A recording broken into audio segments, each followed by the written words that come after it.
ఓం శ్రీ గణేశాయ నమః. శ్రీ గురుభ్యో నమః. సదాశివసమారంభం శంకరాచార్యమధ్యమాం అస్మదాచార్యపర్యంతం వందే గురుపరంపరాం. శృతిస్మృతిపురాణానాం ఆలయం కరుణాలయం నమామి భగవత్పాదశంకరం లోకశంకరం. నారాయణం నమస్కృత్యం నరం చైవ నరోత్తమం దేవీం సరస్వతీం వ్యాసం తతో జయముదీరయేత్. హరి ఓం. ఓం శ్రీకృష్ణ పరబ్రహ్మణే నమః. శ్రీమద్భగవద్గీత అదో సప్తమోధ్యాయః జ్ఞాన విజ్ఞాన యోగః. 7వ అధ్యాయంలో 19వ శ్లోకం ఈరోజు పాఠంలో మనం చెప్తాం. బహూనాం జన్మనామంతే జ్ఞానవాన్ మాం ప్రపద్యతే వాసుదేవః సర్వమితి స మహాత్మా సుదుర్లభః. బహూనాం జన్మనాం అంతే జ్ఞానవాన్ మాం ప్రపద్యంతే వాసుదేవః సర్వం ఇతి స మహాత్మా సుదుర్లభః. చూడండి, ఏది మహాత్మా, ఇది ఎంత దుర్లభమైనది. ఏది మనకు దుర్లభమైనది? నాయందే స్థితుడుగా ఉండటము అనేది ఎంత దుర్లభమో. ఇది ఎన్ని జన్మలు, ఎన్నో జన్మల్లో దొరుకుతుంది, మామూలుగా వస్తుందా? చూడండి ఎలాగా. బహూనాం అనేకములైన జన్మనాం జన్మల యొక్క అంతే అంతమున అంటే చూడండి ఎన్ని జన్మలో ఎత్తిన తర్వాత కానీ ఇంకా ఇది లాస్ట్ జన్మ అనుకునేది ఎప్పుడు? జ్ఞానం తెలిస్తే ఇదే లాస్ట్ జన్మ, పరమాత్మను పొందడము, అష్టావక్ర గీతలో చెప్పినట్టు.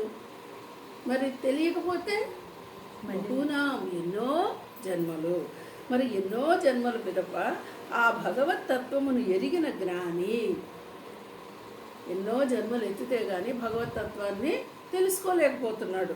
అలాంటి జ్ఞాని సర్వం సమస్తమును వాసుదేవ వాసుదేవమయమే అని భావించి ఇంటే ఇప్పుడు ఈ జన్మలోకి వచ్చి మానవులుగా వచ్చి ఇంతో అంతో ఈ జ్ఞానం అనే దాన్ని పొంది నేను పరమాత్మని చేరాలి, ఇంకా నాకు జన్మ వద్దు అనేటువంటి భావనలో ఉన్నవాళ్ళు, ఆ భావనతో ఆలోచించగలిగిన వాళ్ళు, ఎన్ని జన్మలో ఎత్తిన వాళ్ళు, ఎత్తి ఇప్పుడు ఈ జన్మకు వచ్చాం కదా అని అర్థం చేసుకున్న వాళ్ళు వాసుదేవ అంటే ఈ వాసుదేవమయమే, అంతా వాసుదేవుడే. ఇక్కడ చూడండి, వాసుదేవుడు అంటే విష్ణు అంటే వ్యాపకము, వాసుదేవ అంటే సర్వము వ్యాపించి ఉన్నవాడని అర్థం తీసుకోవాలి. అంతేగాని ఆ కృష్ణ వసుదేవుడి కొడుకు వాసుదేవుడు అనే భావనలో కాదు. మొత్తానికి ఆధారమైనటువంటి వాసుదేవుడు, సర్వము వ్యాపించున్న విష్ణుతత్వం ఏదంటున్నామో అదే ఈ వాసుదేవతత్వం కూడా. అలాగే గుర్తుపెట్టుకోవాలి. అలాగే అంత వాసుదేవమయమే అని భావించి నన్ను భజించును.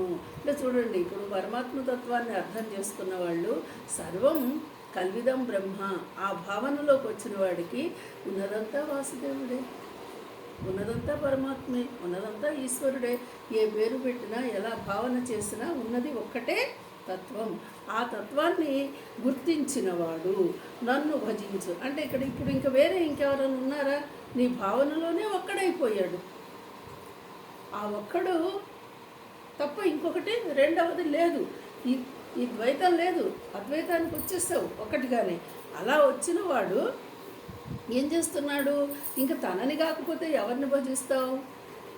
నీలో ఉన్నది ఒకటే పరమాత్మ అని అర్థమయ్యాక ఆ పరమాత్మను కాక ఇంకా వేరేదాన్ని, ఒకే అక్కడ ఒక పదార్థం ఉందనుకోండి, ఆ పదార్థాన్నే నువ్వు తీసుకుంటావా? ఇంకేమైనా ఎతుకుతావా? ఎతికినా రెండవది లేదు అక్కడ. అక్కడ ఉన్నది ఒకటే పదార్థం. ఆ పదార్థాన్నే, అది నీకు ఇష్టం ఉన్నా ఇష్టం లేకపోయినా ఆ పదార్థాన్నే భుజించాలి, తప్పదు. ఇంకోటి లేదు కాబట్టి ఇంకోటి ఉంటే దానికోసం ఓహో దీనికంటే అది బాగుంది అని పరిగెత్తుతాం. ఇక్కడ అలా లేదు, రెండవది లేదు, ఉన్నది ఒక్కటే పరమాత్మ. ఆ ఏకత్వానికి రాగలిగిన వాడు అంటే నన్నే భజించడు. అట్టి మహాత్ముడు లభించుట అరుదు. చూడండి, ఇట్లాంటి వాడినే మహాత్ముడు అంటున్నాడు ఇక్కడ పరమాత్మ. ఇలాంటి మహాత్ములు దొరకడము చాలా కష్టమయ్యా అంటున్నాడు.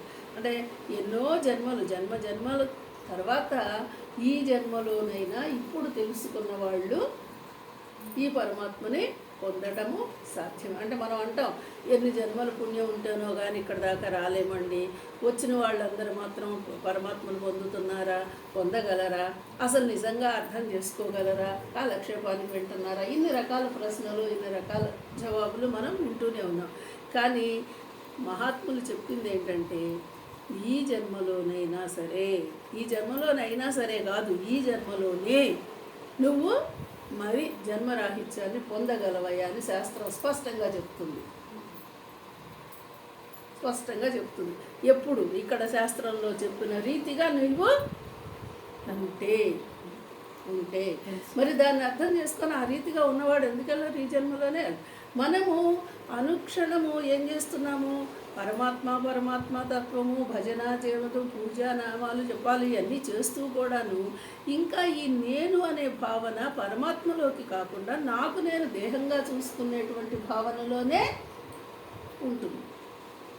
మరి ఆ నేను పరమాత్మ భావనలోకి వెళ్ళగలిగిన వాడు ఇంకా రెండవది లేదు అని అర్థం చేసుకున్నవాడు ఈ శ్లోకంలో చెప్పినట్టుగా ఇంకా నన్నే పొందుతాడు. అలాంటి వాడు ఇక్కడ పరమాత్మే చెప్తున్నాడు. దుర్లభమయ్యా అంటే దుర్లభము అన్నాడే కానీ ఉండరు అని చెప్పలేదు కదా. లభించుట అరుదు అన్నాడు కానీ అలాంటి వాళ్ళు ఉండరని చెప్పలా. మరి మనం ఆ కేటగిరీలోకి ఎందుకు రాకూడదు? రావచ్చు కదా, మరి ప్రయత్నం చేయాలి కదా. ఈ విధంగా తెలుసుకొని పరమాత్మని చేరడం. సుదుర్లభము అన్న మాట ఎక్కడో లేదయ్యా అని అర్థం కానే కాదు. ఉన్నారు కాకపోతే అరుదుగా దొరుకుతున్నారు. అరుదుగా దొరికిన మనము దాన్ని ఆస్వాదిస్తున్నాం కదా.